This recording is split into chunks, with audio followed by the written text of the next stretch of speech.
Political breaking বিধায়ক মৃণাল শইকীয়াৰ পুত্ৰৰ হৈতে অসম জাতীয় পৰিষদৰ শীৰ্ষ নেতৃত্বৰ বৈঠক বিধায়ক পুত্ৰ বব্ৰু বাহনৰ হৈতে বৈঠকত মিলিত হয় অসম জাতীয় পৰিষদৰ সভাপতি আৰু সাধাৰণ সম্পাদক বিধায়ক মৃণাল শইকীয়াৰ গোলাঘাটৰ বাসগৃহতে এই ৰুদ্ধদ্বাৰ বৈঠক হৈছে বৈঠকত অংশগ্ৰহণ কৰিছে বিধায়ক মৃণাল শইকীয়াও আৰম্ভণিতে এটা পলিটিক্যাল বিগ ব্ৰেকিং এই মুহূৰ্তত জনাইছো বিধায়ক মৃণাল শইকীয়াৰ পুত্ৰক লৈ এইকেইটা দিনত ব্যাপক চৰ্চা হোৱা দেখিবলৈ পোৱা গৈছে বিশেষকৈ ৰাজনীতিত যোগদানৰ প্ৰসংগক লৈ বিজেপিত যোগদানৰ পৰিৱৰ্তে অসম জাতীয় পৰিষদত যোগদান কৰিব নেকি বব্ৰু বাহনে এই বিষয়টোক লৈ ৰাজনৈতিক মহলত এইকেইটা দিনত ব্যাপক চৰ্চা হৈছে তাৰ মাজতে আমি এটা ব্ৰেকিং এই মুহূৰ্তত জনাইছো বিধায়ক মৃণাল শইকীয়াৰ পুত্ৰৰ হৈতে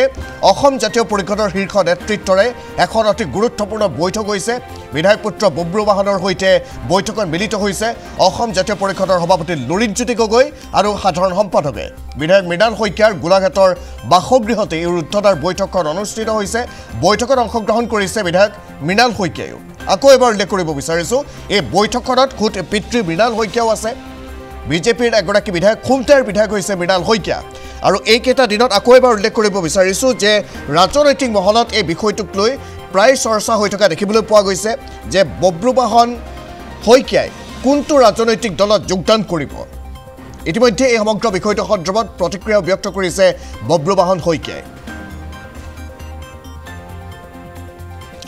আমি আৰু অধিক তথ্যৰ বাবে এই মুহূৰ্তত ফোনযোগে সংযুক্ত হৈছো পলিটিক্যাল এডিটৰ পংকজ প্ৰতিম বৰাৰ হৈতে পংকজ বৰা স্বাগতম জনাইছো বাতৰি মাজলৈ আৰু এই বিষয়টোক লৈ এইকেইটা দিনৰ ৰাজনৈতিক মহলত ব্যাপক চৰ্চা দেখিবলৈ পোৱা গৈছিল আৰু তাৰ মাজতে আজিৰ দিনটোত অসম জাতীয় পৰিষদৰ সভাপতি লুৰিণজ্যোতি গগৈ আৰু সাধাৰণ সম্পাদকৰ হৈতে এখন অতি গোপন বৈঠকত মিলিত হৈছে বুলি জানিব পৰা গৈছে কিন্তু আটাইতকৈ আচৰিত হ'বলগীয়া কথাটো এইটোৱে যে এই বৈঠকখনত কোট মৃণাল শইকীয়াও আছে বুলি জানিব পৰা গৈছে কিমানখিনি তথ্যখিনি সঁচা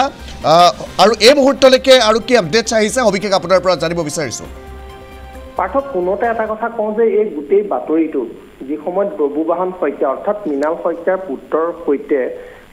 এজেপি আমি এজেপিৰ নাম সেই সময়ত উল্লেখ কৰা নাছিলো বিশেষ এটা কাৰণত কিন্তু এটা আঞ্চলিক দলৰ সৈতে তেওঁৰ লগত যোগাযোগ হৈছিল বুলি গোটেই কথাখিনি ND24 প্ৰথমবাৰৰ কাৰণে অসমবাসীৰ সন্মুখলৈ আনিছিল আৰু আমাৰ বাতৰি সত্যতা প্ৰমাণিত ইতিমধ্যে হৈছে আৰু আপুনি যিখন বৈঠকৰ কথা কৈছে সেয়া 100% নিশ্চিত আৰু আমি নদী ক'ব পাৰোঁ এই কথা ইতিমধ্যে লুৰিণজ্যোতি গগৈয়ে তেওঁৰ সামাজিক মাধ্যমৰ জৰিয়তে পোষ্টও কৰিছে যে যিখন বব্ৰু বাহন শইকীয়াৰ ফিলিং ষ্টেচন নামৰ তেওঁৰ ৰেষ্টুৰেণ্ট আছিল তাত তেওঁলোক মিলিত হৈছিল আৰু এই গোটেই কথাখিনি সন্দৰ্ভত ভিতৰুৱা সূত্ৰে আমি যি জানিব পাৰিছো তাত আৰু এগৰাকী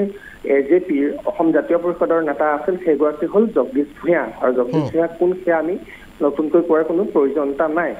এই মুহূৰ্তত এটা কথাই ক'ব লাগিব এয়া এক সৌজন্যমূলক সাক্ষাৎকাৰ বুলি ইতিমধ্যে ক'ব বিচাৰিছে বিজেপি বিধায়ক মৃণাল শইকীয়া আৰু যেহেতু বব্ৰু বাহন শইকীয়া আৰু মৃণাল শইকীয়াৰ ৰাজনীতিৰ ধাৰা দুটা পৃথক হ'ব বুলি কৈছে আৰু কালিও বব্ৰু বাহন শইকীয়া যেতিয়া আমাৰ আগত তেওঁৰ সাক্ষাৎকাৰ দিছিল তেতিয়া আমাৰ স্থানীয় সাংবাদিক সাৰংগৰ সৈতে হোৱা সাক্ষাৎকাৰ তেওঁ কৈছিল যে পিতৃৰ ধাৰাটো সম্পূৰ্ণ সুকীয়া আৰু তেওঁ 20% নিশ্চিত যে অনাগত দিনত তেওঁ যদি ৰাজনীতিলৈ আহে তেনেহ'লে তেওঁ আঞ্চলিকতাবাদী ধাৰাকে তেওঁ প্ৰাধান্য দিব আৰু তাকেই যেন প্ৰমাণিত হ'বলৈ গৈ আছে তথাপি যিহেতু তেওঁ ৰাজনৈতিকভাৱে পিতৃৰ কিছু কথা হয়তো মানি চলিবলগীয়া হয় বা তেওঁৰ পৰা পৰামৰ্শ লয় আৰু যিহেতু পুত্ৰ বব্ৰু বাহন শইকীয়া যদি 2026ত ৰাজনীতিলৈ আহিব নে নাহে সেয়াও নিশ্চিত নহয় বুলি কোৱা গৈছে কিন্তু আমি এটা কথা আজিও ৰাখি কওঁ যে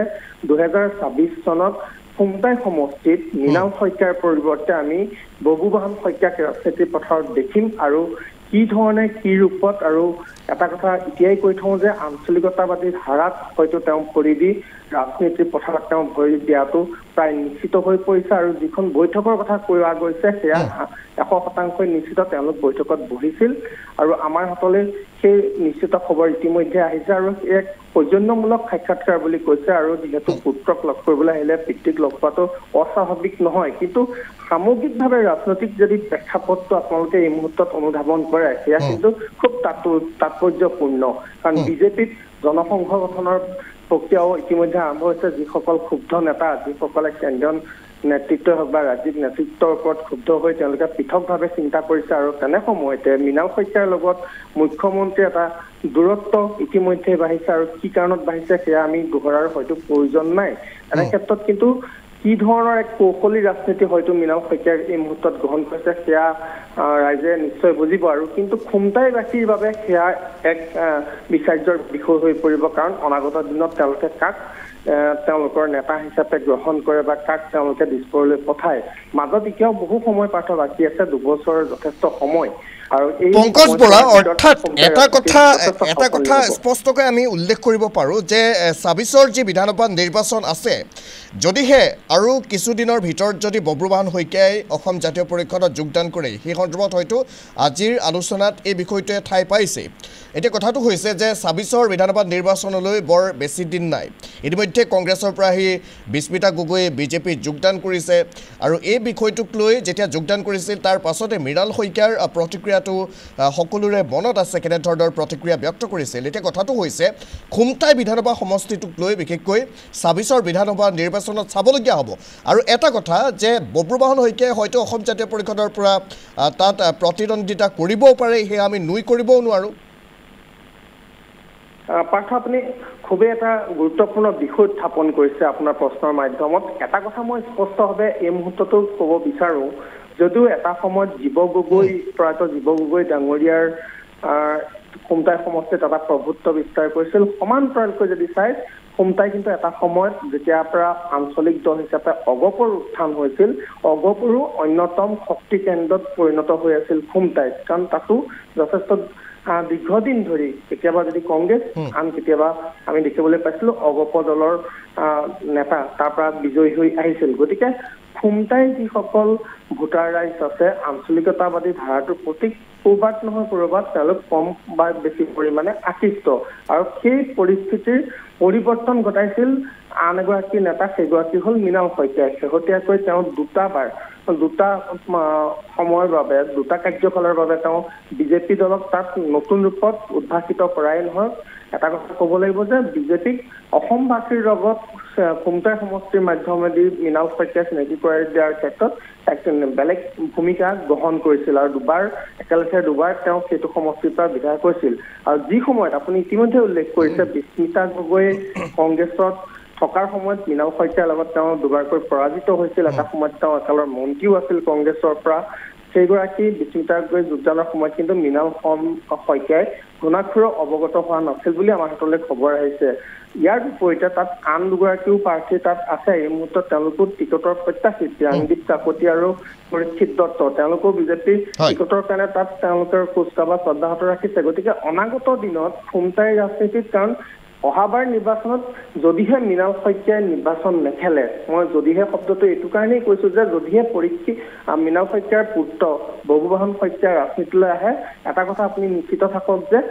নিৰ্বাচনত 2024 নিৰ্বাচনত আপুনি মৃণাল শইকীয়াক সেই সমষ্টিটোত প্ৰতিদ্বন্দ্বিতা কৰাটো নেদেখে। যদিও তেওঁ যদি বিজেপিটো থাকি যায় তেনেহ'লে মই এইটো কথা আপোনাক নিশ্চিতকৈ ক'ব পাৰোঁ যে মৃণাল শইকীয়াই নিৰ্বাচনত অৱতীৰ্ণ নহয় আৰু সেই কথা তেওঁ ইতিমধ্যে অনানুষ্ঠানিক সূত্ৰে ব্যক্তও কৰিছে তেওঁ বিজেপি হৈ আৰু পুনৰ প্ৰতিদ্বন্দ্বিতা কৰিবলৈ ইচ্ছুক নহয় সেই সমষ্টিৰ পৰা। এটা সময়ত তেওঁ যি সময়ত কলিয়াবৰ লোকসভা সমষ্টি হৈ আছিল দুবাৰকৈ তেওঁ কংগ্ৰেছ পাৰ্টীৰ বিৰুদ্ধে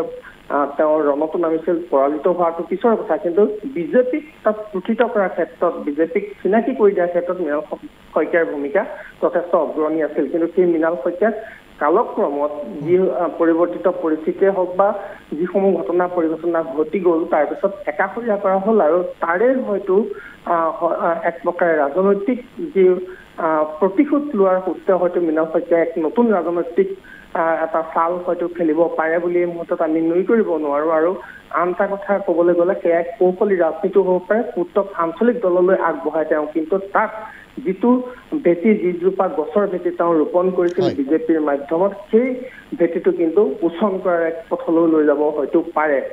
পাৰে বুলি এইটো কাৰণে কৈছোঁ যে ৰাজনীতিত কোনো ধৰণৰ কথাৰে নিশ্চিত নাথাকে শত্ৰু মিত্ৰত বুলি শত্ৰু বা মিত্ৰ বুলিও কোনো নাথাকে গতিকে এই মুহূৰ্তত অনাগত দিনত যে খুমটাই ৰাজনীতিয়ে এক ধৰণৰ চাকনৈয়াত বানপানীত যি ধৰণে চাকনৈয়া সৃষ্টি হয় ৰাজনীতিও যে এক নতুন চাকনৈয়া ল'ব সেয়া প্ৰায় নিশ্চিত হৈ পৰিছে ধন্যবাদ জ্ঞাপন কৰিছোঁ পংকজ বৰা সবিশেষ তথ্যখিনি জনোৱাৰ বাবে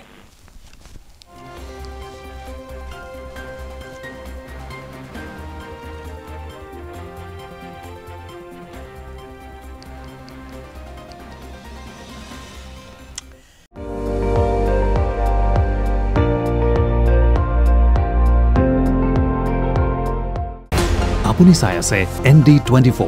সৰ্বশ্ৰেষ্ঠ নহয় সৰ্বোত্তমৰ দৌৰত